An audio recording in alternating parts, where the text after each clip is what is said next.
मैं तेरी हूँ, बस तेरी हूँ, मैं तेरी हूँ मेरे बस तेरी हूँ पियो, मैं तेरी बस तेरी हूँ।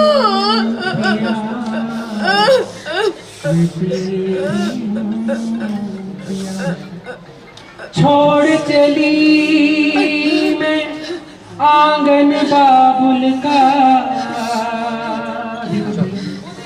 भैया मैं अकेली नहीं हूँ, मैं भी आ गई हूँ, देखो मैं अब दिन में आई नहीं हूँ।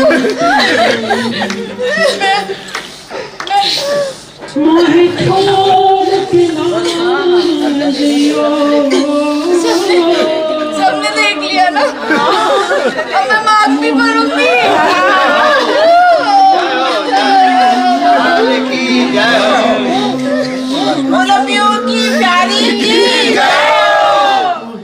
आप मेरी मांग में सिंदूर देख सकते हो। मेरे ये बिछुए हैं जो हमारे रिचुअल्स में होता है कि भाभी माँ दबाती है। और आप ये मेरी जो अंगूठी थी इसी से मेरी मांग भरी गई है। और ये चूड़ा और ये है, इसको रखना होता है 1 साल के लिए, तो मैंने अपने पिया के लिए इसे रखा है। राधे राधे, मैं हूँ सौरभ। भगवान श्री कृष्ण और मीरा की कहानी तो हम और आप समय समय पर सुनते रहते हैं, लेकिन आज हम आपको एक ऐसे भक्त से मिलवाने जा रहे हैं जिन्होंने भगवान श्री कृष्ण को अपना पति मान लिया और पति मानकर अपना पूरा जीवन उनके प्रति समर्पित कर दिया। आइए मिलवाते हैं आपको ऐसे भक्त से। राधे राधे। राधे राधे। श्री हरिदास। श्री हरिदास। क्या नाम है आपका? प्रिया नाम है भैया मेरा। और जो आपके पास हैं ये ठाकुर जी, इनका क्या नाम है और क्या मानती हैं आप इन्हें? ये इनका नाम प्रिया कांत है और ये ही मेरे बिहारी जी हैं और सर्वस्व हैं आप कह सकते हैं। और इन्हें हम प्यार से पीयू पिया भी बोलते हैं। और यही हैं वही जिनके साथ मैंने अभी फेरे लिए हैं। पूरे विधि विधान से हमारा विवाह हुआ है और इन्होंने हमें पत्नी रूप में स्वीकार किया है और हमने इन्हें अपने परम पति के रूप में स्वीकार किया है। तो मैं आपको बताना चाहती हूँ कि आप लोगों को ये लगता होगा कि ऐसे काफ़ी भक्त हैं या ऐसी काफ़ी लड़कियां हैं जिन्होंने अपना जीवन सर्वस्व ठाकुर जी को दिया है। उनके प्रेम को दंडवत प्रणाम है। और हमारी मीरा जू इसलिए मैंने जू बोला क्योंकि वो परम सखी हैं ठाकुर जी की। तो मीरा जी की कथा हमने सुनी है लेकिन कभी देखने को नहीं मिली। जिनके भाव है अंदर वो मीरा जी को देख भी पाए होंगे, परंतु मुझे ऐसा लगता है कि अभी इस दशक में शायद हम लोग मीरा जी को देख नहीं सकते, महसूस कर सकते हैं।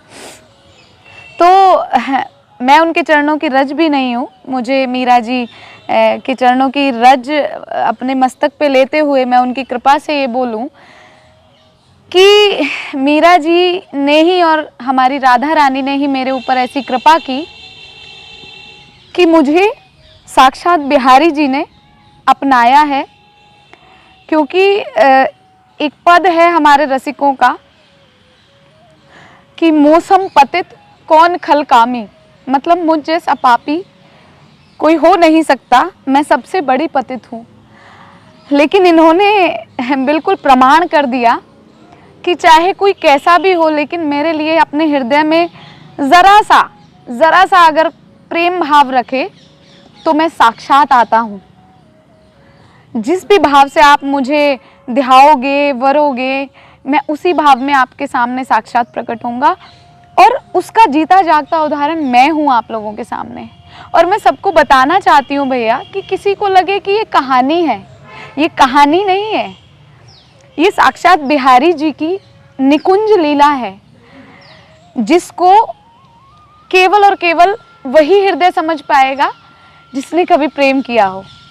क्योंकि एक और हमारे रसिकों की वाणी है कि जातन लागे सो तन जाने, मतलब जिस तन पे लगी हो वही तन जान सकता है। तो इस लीला को केवल और केवल वही अपने हृदय में उतार पाएगा जिन्होंने कभी प्रेम भाव में कभी भी एक क्षण के लिए भी स्वयं को उतारा होगा। आपको कब प्रेम हुआ था इनसे और कहाँ मिले थे आपको ये? ये संतों की ही देन है। मेरे आचार्य परम पूज्य गुरुदेव के कर कमलों से ये मुझे मिले और उन्हीं ने इनका नामकरण किया, मेरे पूज्य गुरुदेव आचार्य श्री गौरव कृष्ण गोस्वामी जी। और परम गुरु तो उन्होंने हमें ये बताया कि आपके परम गुरु जो हैं स्वामी श्री हरिदास जी महाराज हैं, और उन्होंने ये हमें समझाया, इस पथ को प्रशस्त किया कि बिहारी जी ही हमारे सर्वस्व हैं, स्वामी जी ही हमारे सर्वस्व हैं। तो उन्हीं के द्वारा ये मेरे जीवन में आए, और जीवन में आए तो बहुत सी ऐसी वाक्य हैं जिन्हें मैं कहना चाहती हूँ। शायद लोगों के पास समय ना हो इतना सुनने का, लेकिन मैं फिर भी कहूँगी आप लोगों से कि आपसे करबद्ध मेरी प्रार्थना है कि इसको कहानी मान के ना सुने। मैं थोड़ी सी कुछ चीज़ें ऐसी हैं जो आपको बताना चाहती हूँ। मेरा शरीर एक जाट परिवार से है, मैं हरियाणा से बिलोंग करती थी, अब तो मैं अपने पिया की हूँ। मैंने बिल्कुल अग्निपथ पे चली हूँ इनके प्रेम के लिए। मैंने अग्नि परीक्षाएं दी हैं। मेरे जो शरीर के माता पिता या घर वाले आप जिन्हें कहेंगे, वो कट्टर आर्य समाजी हैं, बिल्कुल विरुद्ध थे वो मूर्ति पूजा खंडन में, आपको पता है विश्वास रखते हैं आर्य समाजी। लेकिन भैया मैंने हार नहीं मानी, क्योंकि मैंने प्रेम किया था इनसे और किया है। मैंने सिर्फ इनके चरणों में एक प्रार्थना की कि देखो पियू, प्रेम विवाह तो हमारा हो चुका, गुरुदेव ने दे दिया आज्ञा, लेकिन असली विवाह तो संत और रसिकों की वाणी है कि जब तक माता पिता का आशीर्वाद ना हो तब तक वो शादी सफल नहीं होती। तो हमने इनके चरणों में ये प्रार्थना की। 14 साल तक हम बहुत तड़पे हैं। हमारे साथ ऐसी ऐसी चीज़ें भी हुई कि तुम्हें मार दिया जाएगा, तुम्हें काट दिया जाएगा, तुम बाबा जी होना चाहती हो, तुम सन्यासी हो गई हो, तुम्हें वृंदावन नहीं जाने दिया जाएगा। लेकिन हमारा बचपन से ही थोड़ा था कि जैसे बड़े बड़े मुंडे होते हैं, तो हम छोटे से थे, करीब हम 6-7 वर्ष के होंगे। तो हमारी अब निकुंजवास कर गई हमारी ताई जी थी, वो बताती थी कि हमारा जन्म राधा आठे को हुआ है। तो हमारे जाटों में इतना राधा आठे को कोई जानता नहीं है, मतलब राधा अष्टमी। जी जी जी, जैसे कृष्ण जन्माष्टमी को हमारे जाटों में बोला जाता है, इधर हरियाणा में जन्म आठ है, मतलब कृष्ण जन्म आठ है। तो ऐसे ही राधा अष्टमी को श्री राधा आठ है बोला जाता है। तो कुछ लोगों का मानना था कि हम राधा अष्टमी को जन्मे हैं इसलिए हमारा पागलपन है इनके लिए, परंतु अब जैसा भी था वो तो ये जाने या फिर स्वामी जी जाने। तो हमने घर वालों को सिर्फ एक ही बात बोली कि अगर आप पिया को स्वीकार नहीं कर सकते हैं तो हम घर छोड़ देंगे, हमें नहीं रहना आपके साथ। हम स्पोर्ट्स में थे, हमने वहाँ से हमारी आजीविका चली, जो भी मिलता था हम काफ़ी मतलब जीते भी हैं खेल के, जो भी वहाँ से आता रहा। फिर हमारा फ्री में एडमिशन किया फरीदाबाद वालों ने डीएवी कॉलेज, और सबका बहुत सहयोग मिला। तो अल्टीमेटली कहने का मतलब ये है कि मैंने इनको चुना था, तो इन्होंने मेरा सब ऐसे संपन्न कर दिया कि मुझे कभी घर वालों की कमी या मुझे ऐसा लगता कि मेरी पढ़ाई नहीं हो पा रही या मैं कुछ कर नहीं पा रही, तो इन्होंने सब अपने आप स्वयं पूरा कर दिया। ये दिखे सबको ऐसे बैठते हुए कि ये एक मूर्ति बैठी हुई है, लेकिन इनकी लीलाएं तो मैं अभी क्या वर्णन करूं। तो मैं थोड़ा सा इस भाव को समेटते हुए ये बोलना चाहती हूँ कि मैं छोटी सी ना छुप छुप के मुंडों के अंदर आ जाया करती थी वृंदावन, और तो पिताजी और को पता लगता था अरे भैया उसकी नंबरदार की लड़की कहाँ गई कहाँ गई, तो वो सब बताते थे अरे भैया वो तो वृंदावन चली गई है वहाँ। तो हमें पीटा भी जाता था, हम बहुत पिटे हैं, पर वो पिटना बहुत सौभाग्यदायी हमारे लिए रहा, क्योंकि कहते हैं ना ऐसे सीधा सीधा तो प्रेम का पथ होता नहीं ना, प्रेम के पथ पे तो बहुत सारी यातनाएं और प्रतिकूलताएं हमें जो है सहनी पड़ती हैं। अनुकूलता में बिहारी जी मिल जाने वो कोई प्रेम थोड़ी होता है। कितने वर्ष पहले की बात है जब आती थी आप? मैं करीब भैया 6-7 वर्ष की थी बस। अच्छा। सिर्फ 6-7 वर्ष की थी। और जब मैं 6th क्लास में पढ़ती थी तो हमारे वहाँ एक भागवत जी करने के लिए एक महाराज जी आए थे, तो बस उन्होंने तो समझो कि हमें सर्वस्व दे ही दिया था।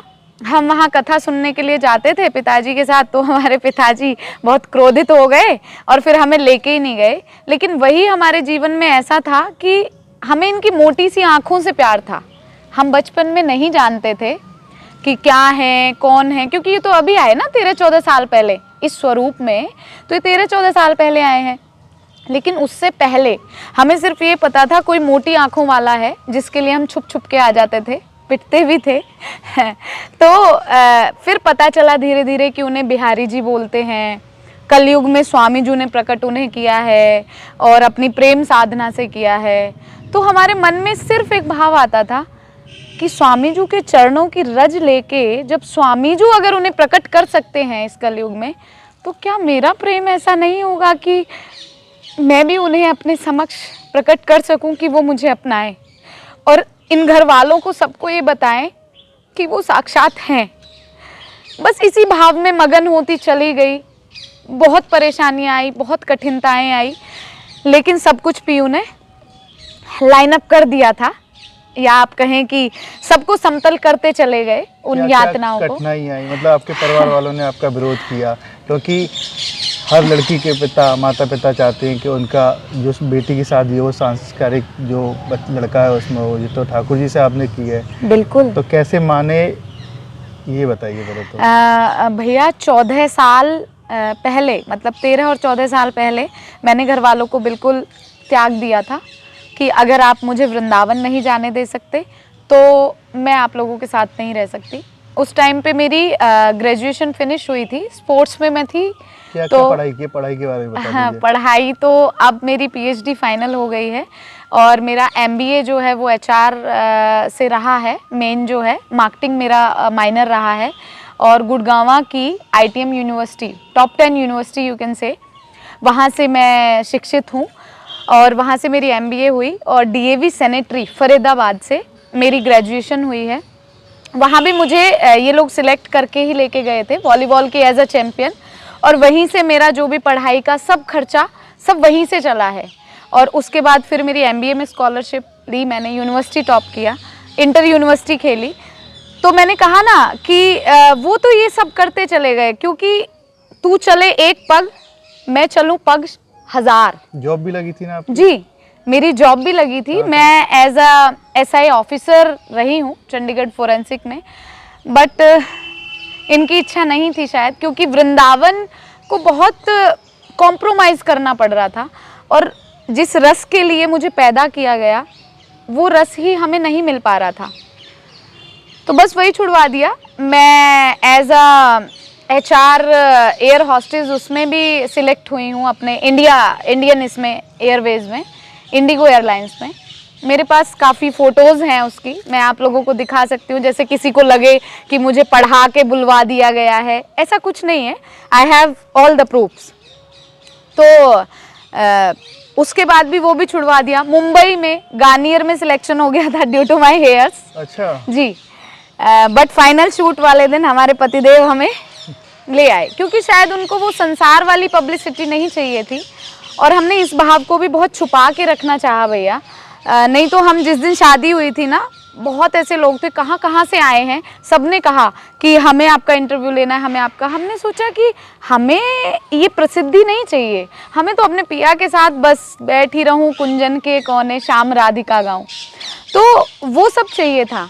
लेकिन अब इन्हीं की आज्ञा हुई कि तुम जैसी पता नहीं कितनी हैं या कितनों के ऐसे माँ बाप हैं या घर वाले हैं जो नहीं मानते कि मैं हूँ, ये हैं, घर वाले नहीं मानते। तो इनकी आज्ञा हुई कि प्रिया अब तुम्हें अपने लिए नहीं, हमारे लिए इस भाव को बताना भी पड़ेगा, इस भाव को कहना भी पड़ेगा और तुम्हें जाना पड़ेगा लोगों के सामने कि हाँ मैं आता हूँ, ये कोई मिथ्या नहीं है या ये कोई मीन्स ये भाव आ जाता है। मैं बहुत ज़्यादा बता नहीं पाती इनके बारे में, तो बस यही इन्होंने करने के लिए और बताने के लिए मुझे आप लोगों से मिलवाया। और बाकी तो मैं कुछ नहीं कहना चाहती, लेकिन आप लोगों को ये लगता होगा कि ठीक है दीदी आपने शादी की, ऐसे तो अभी कुछ दिन पहले भी आ रहा था, और भी लोग करते हैं शादी। तो मेरे पास वीडियोस हैं, अगर कोई देखना चाहे या मेरे फोटोग्राफर या कुछ भी। 3 दिन की पूरी रस्में हुई, हल्दी, मेहंदी, फिर उसके बाद संगीत, फिर उसके बाद मेरी भांवर हुई है और उसके बाद मेरा गृह प्रवेश भी हुआ है। अब आप लोग पूछेंगे कि गृह प्रवेश किसने कराया, लड़के वाले कौन थे? ठीक है, आपने बिहारी जी कोई को पूछता है, लेकिन आपके घर वाले भी शामिल हुए थे शादी में? जी जी जी आए थे हरियाणा से? सब आए हैं। वो इसीलिए भैया मैंने आपको शुरुआत में ये बताया कि माँ बाप के आशीर्वाद के बिना शादी नहीं मानी जाती, हमारे समाज में भी नहीं मानी जाती है। तो हमने इंतज़ार किया, हमने बड़े थपेड़े खाए, हमने पिस्टल रखवाई अपने यहाँ कि तुम्हें मार दिया जाएगा, लेकिन हमने सब्र किया, हम सहते चले गए क्योंकि इनकी ताकत अंदर थी, हमारे रोम रोम में ये चलते हैं। तो घर वालों ने अब फाइनली, मेरी माताजी जो हैं वो अभी अंतिम शैया पे चल रही हैं, उन्हीं के का ही सेवा प्रसाद है जो मुझे बिहारी जी मिले हैं और इन्होंने मुझे इस तरह से अपनाया है। तो वो बोल नहीं पाती लेकिन वो इशारे से सब बताती हैं। तो हमने ऐसे ही उनसे पूछा कि माँ अब तो तू जाने वाली है, तू मेरा कन्यादान नहीं करके जाएगी? तो उन्होंने इशारे से हमें बोला कि हाँ माँ हाँ। बस उस हाँ के लिए हम 14 साल से रुके थे भैया, उस हाँ के लिए हमारी माँ ने कहा और हम उसी दिन से बस धुन में लग गए कि कोई भी रिश्तेदार कोई राज़ी हो ना हो, लेकिन जिसने मुझे जन्म दिया है ना, आज उसने ये कह दिया कि हे माँ हाँ, मतलब वो मेरा इनके साथ कन्यादान करना चाहती हैं। तो बस यहीं पे कुटिया है मदन टेर के पास ही। और जैसे होता है ना, पति अपनी पत्नी को किराए के घर में नहीं रखता, या मतलब आपको मैं कैसे बताऊं, मैं नहीं कह सकती इन बातों को अपने शब्दों में। तो हमारे छोटे से कुंज का निर्माण हुआ है, वो हमारे पतिदेव ने शायद हमारे लिए बनवाया और इसीलिए शायद इन्होंने 14 साल इंतज़ार भी करवाया भैया। देखो लीला से लीलाएं जुड़ती चली जाती हैं। अब हमें लगता है कि हमने 14 साल, ठीक है घर वालों की यातनाएं थी, ये सब बहाने बने मेरे ख्याल से, लेकिन इन्हें अपने कुंज में लाना था। एक निर्बल से निर्बल संसार का पति भी अगर होता है, वो अपनी पत्नी को बहुत शानो शौकत से रखता है। तो जब बिहारी जी स्वयं आए थे तो कैसे ये किराए के घर में हमें रखते? तो वो कुंज का निर्माण जब संपन्न हुआ है अभी, उसी के साथ इन्होंने हमें अपना के गृह प्रवेश करवाया है और भांवर हमारे साथ ली है। उसकी वीडियोस और जो भी कुछ हैं हम आपको दे देंगे। पूरी विधि विधान से जयमाला हुई थी। हाँ, मैं अभी आपको दिखा नहीं सकती, मेरे फोन में है सारी चीजें, को सब मिलेगा और सबको। जी जी, 3 दिन तीनों टाइम, 3 दिन तीनों टाइम।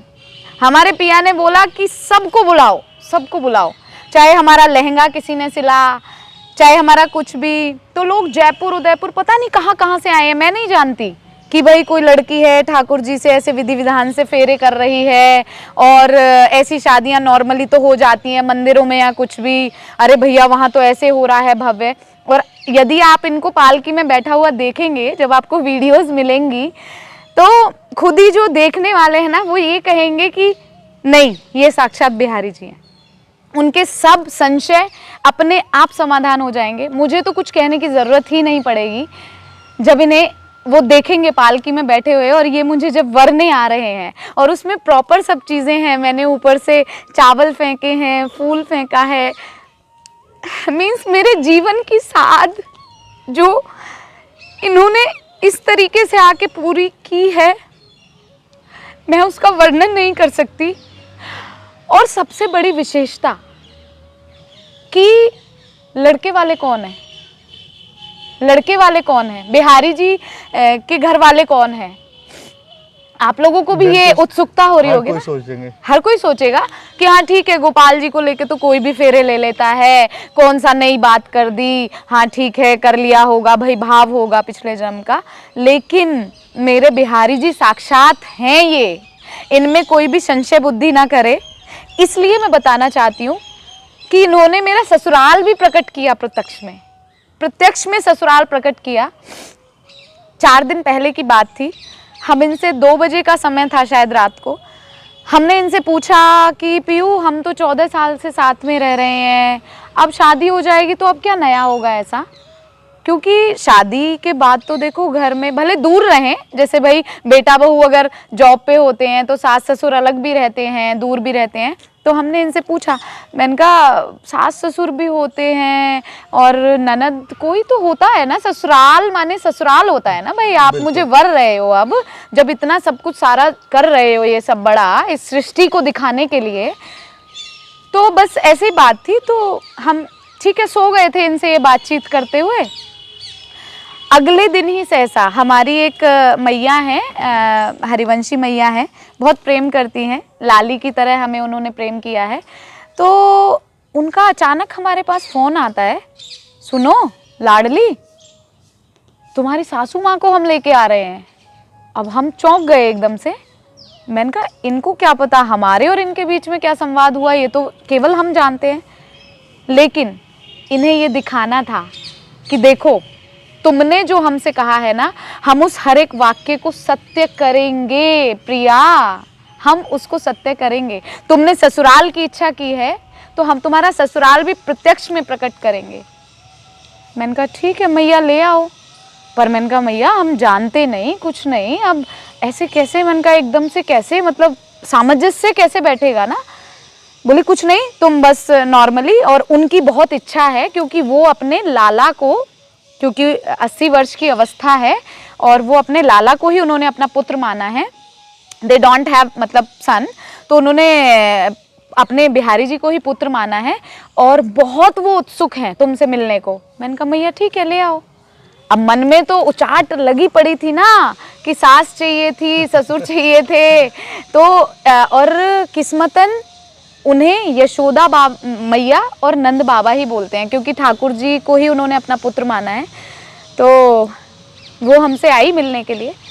अब आप भी कहेंगे कि वो कहाँ हैं, तो नहीं, मैंने उन्हें बुलाया है, मैंने उनको बोला, मैंने कहा मैया जब अगर हमें आपको अपने लाला का वर्चस्व ये दिखाना है इस सृष्टि को और मुझे अपने बिहारी जी का, अपने पिया का दिखाना है, तो आपको आना पड़ेगा, हमें दिखाना पड़ेगा, लोगों को बताना पड़ेगा कि बिहारी जी हैं। ये संसार मिथ्या हो सकता है, कल्पना हो सकता है, लेकिन ये परम सत्य है।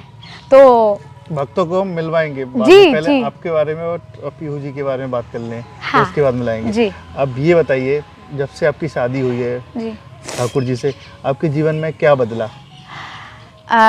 भैया ये कुछ भाव ऐसे हैं कि सामने तो उजागर नहीं किए जा सकते, लेकिन हमारे साथ तो इनकी लीलाएं पहले भी बहुत कुछ थी, परंतु कुछ जो बिल्कुल परम पति वाले जो भाव हैं वो हमारे साथ अब घटित होने लगे हैं। और पहले भी ये हमारी सदा सहायता करते ही आए, क्योंकि जैसे कभी किसी से लड़ाई हुई, क्योंकि आप जानते हो स्त्री शरीर है, अकेले किसी ने सोचा कि अकेली लड़की है, नहीं इसको दबा लिया जाए, इसको ये कर लिया जाए, तो हम बस एक ही बात कहते थे कि तुम लोग जानते हो कि हम अकेले दिखते हैं लेकिन हमारे रोम रोम में हमारे पिया चलते हैं। और भैया इन्होंने उस चीज़ को साक्षात किया है, बिल्कुल साक्षात किया है कि ये हमारे रोम रोम में चलते हैं। तो अभी कुछ दिन पहले की ही घटना है, हम अपने कुंज के आगे से थोड़ा सा वो पक्का करवा रहे थे, मतलब जैसे रज थी वहाँ पे, जी सड़क को। तो हम छोटा सा भाव आपके साथ शेयर करना चाहेंगे, क्योंकि जो आंतरिक भाव है उन्हें तो मैं यहाँ नहीं कर सकती, रसिकों की आज्ञा नहीं है, लेकिन जो समझने वाला है वो इतने से समझ जाएगा कि वो पूरी लीला हमारे साथ अब कर रहे हैं। पहले तो थी, लेकिन जैसे एक सुहागन के साथ पूर्णतः होती है एक पति की, वो सब भाव इनके हमारे साथ हो रहे हैं। तो ऐसे ही करके तो हमें किसी ने गाली वाली दे दी थी कि भाई नहीं, हम यहाँ से रुक नहीं सकते, हम यहाँ से कर नहीं सकते।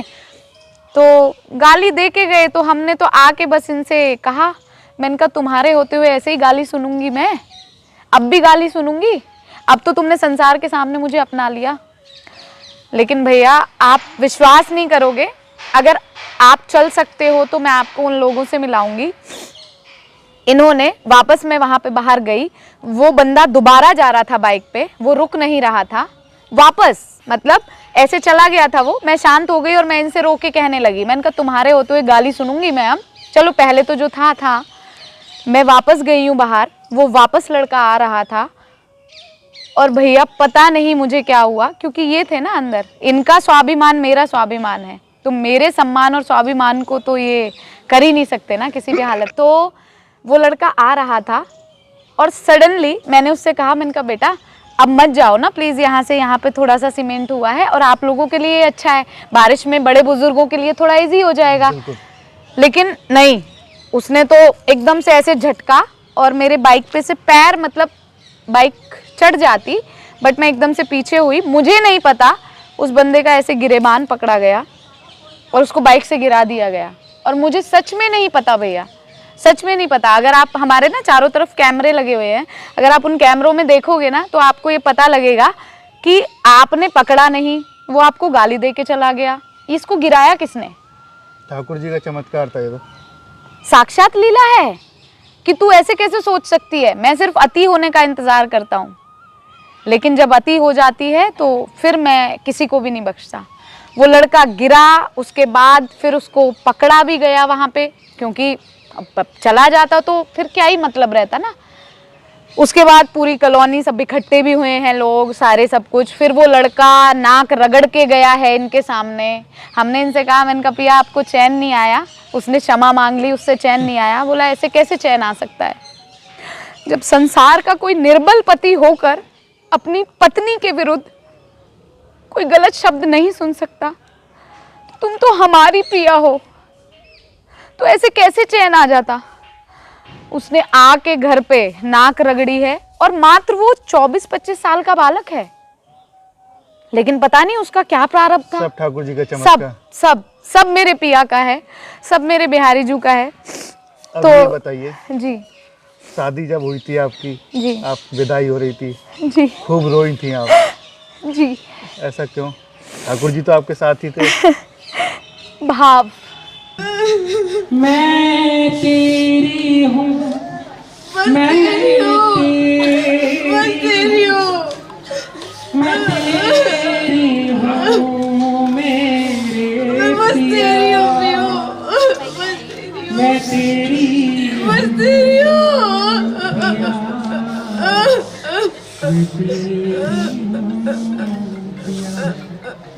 छोड़ चली मैं आंगन बाबुल का,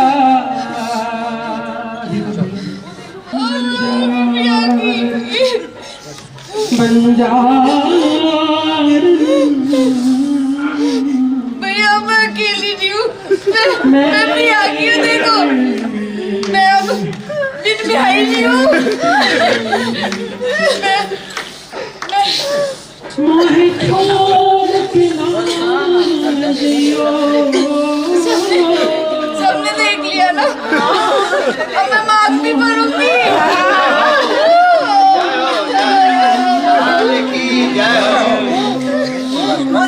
की प्यारी की भाव, क्योंकि ठाकुर जी तो हमेशा से साथ थे, लेकिन घर वाले राजी हुए थे और घर वाले विदाई कर रहे थे। तो मैंने वही कहा ना, ये कोई कहानी नहीं है। इसलिए वो रोना आया कि साक्षात लगा उस दिन मैं पराई हुई हूँ अपने माँ बाप से। मैं पिया के साथ हमेशा रहती थी, लेकिन उस दिन लगा कि आज मैं पराई हो गई और आज मैं वास्तविक पीयू की हो गई। इन्होंने, मैं बता नहीं सकती, क्योंकि ये भाव दशा ऐसी है कि या तो ये अश्रु कहते हैं इस भाव दशा को, या फिर ये जबान कह पाती है। जैसे दो शब्द मैं कहना चाहूंगी कि हमने देखी है उन आँखों की महकती खुशबू, होठों से छू के उसे रिश्तों का इल्ज़ाम ना दो। तो होठों से तो इनकी भावदशा हम बयान नहीं कर सकते, और हम इसलिए भी रोए, खुश होके भी रोए। हमने, आप वीडियो में देखेंगे, आपको मिलेगी, और आप सबको दिखाना भी, ताकि सब लोगों को ये पता लग सके कि ये कोई कहानी नहीं थी। आप देख ही ली पहले। जी जी जी, और वो इतनी वायरल हुई है, हमें भी नहीं पता था। हमारी विदाई की वीडियो पता नहीं जाने कहाँ कहाँ से और क्या है, लेकिन फिर भी आप अपने चैनल के माध्यम से भी दिखाना कि भाई मैंने कोई उनको प्रिपेयर नहीं किया था। ये एक ऐसा भाव है, भाव देश आप कह सकते हैं, कि इसमें हर कोई उतर नहीं सकता। उन वीडियोस में आप देखेंगे मैं जोर जोर से चीख चीख के ये कह रही हूँ अपने घर वालों को कि भैया अब मैं बिन ब्याही नहीं रही हूँ। सब लोग कहते थे कि एक लड़की की मांग में सिंदूर होना चाहिए, तो हम यही बात कह रहे थे कि हमसे सब क्वेश्चन करते थे, हम पहले कभी सिंदूर लगा लेते थे, तो ये सबके सामने ऐसे नहीं थे। इसीलिए इन्होंने संसार को दिखाने के लिए इतना बड़ा सब रचा, इतनी लीला रची, जिससे हम स्वयं को ये कह पाए कि हम इनकी सुहागन है। और हमने सबसे यही कहा कि अब हम शान से अपनी मांग भरेंगे। आप मेरी मांग में सिंदूर देख सकते हो। पूरा मेरे ये बिछुए हैं जो हमारे रिचुअल्स में होता है कि भाभी माँ दबाती है, और आप ये मेरी जो अंगूठी थी इसी से मेरी मांग भरी गई है। और ये चूड़ा और ये है, इसको रखना होता है 1 साल के लिए, तो मैंने अपने पिया के लिए इसे रखा है। और ये सब जो है, ये गहना, ये आभूषण, ये सब हमारे पिया की ही देन है। मतलब हमें नहीं पता था कि ये इन्हें क्यों बनवा रहे हैं, क्योंकि शायद इनके तो ये तो लीलाधर है ना, ये तो पलक झपकते ही कुछ भी कर सकते हैं। तो इन्होंने हमारे लिए सब तैयारियां पहले कर दी थी कि प्रिया तुम थकी होगी उस टाइम पे, कुंज बनाने में तुम व्यस्त होगी, तो इन्होंने हमारे लिए ये हार बनवा दिया।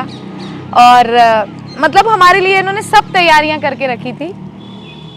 तो उस विदाई की वीडियो से आपको ये पता चल जाएगा। और अब मैं सबको ये बताना भी चाहती हूँ कि मैं अपने पिया की सुहागन हूँ, और सबसे प्रार्थना ये हाथ जोड़ के मेरी है कि एक बार अगर प्रेम का भाव आप इनके चरणों में समर्पित करते हो ना, यदि एक क्षण के लिए भी, तो ये साक्षात आते हैं और वो सब करते हैं जो संसार का पति नहीं कर सकता। मैं अपने भाव को यहीं विराम देना चाहूंगी। अब चलते चलते आगे का आपका क्या प्लान है? मेरा आगे का प्लान तो यही है कि तो एक किस विधि लाड लड़ाऊं, तो एक नित नए लाड लड़ाऊं, बसा के तो है नैनन में, तो ना मैं देखूं और को, ना तो है देखन दूं, आप या इन नैनन में पलक ढांप तो है लूं। तो बस यही भाव है, ना कोई प्रसिद्धि चाहिए, ना कोई जिद्दोजहद है इस संसार से। हाँ, लेकिन ये ज़रूर है कि इस भाव के लिए सदैव जीती रही हूँ, इनके लिए सदैव जीती रही हूँ, मर मर के जीती रही हूँ। तो इस भाव के लिए ज़रूर आज ये कहना चाहूँगी कि संसार केवल कल्पना है, जो भी हैं परम सत्य हैं, हमारे बिहारी जी हैं। और सभी को अपने मन में ये भाव रखना चाहिए कि हमारे बिहारी जी थे, हैं और रहेंगे। आप जिस भी भाव से उन्हें अपनाएंगे वो समय समय पर आके अपनी इन लीलाओं को दिखाते रहेंगे और बताते रहेंगे कि हाँ मैं हूँ, मैं कभी ना गया था ना जा सकता हूँ। और वृंदावन, वृंदावन जो नित्य रस लीला जहाँ पे प्रिया प्रीतम की होती है, इन्होंने मेरे माध्यम से तो ये बिल्कुल प्रमाण कर दिया है, प्रत्यक्ष प्रमाण कर दिया है कि यहाँ पे नित्य प्रति वो रस लीला होती है प्रिया प्रीतम की। बस इसी के साथ मैं अपने भाव को विराम देना चाहती हूँ। राधे राधे। राधे राधे। श्री हरिदास। श्री अरदास। देखिए जिस तरीके के इनके भाव हैं, मैं आज निःशब्द हूँ अपना एंड करने के लिए। आप इनके भाव से ही अंदाज़ा लगा सकते हैं कि इस कलयुग में इस तरीके के मीरा भाव की भक्त भी हो सकते हैं। राधे राधे।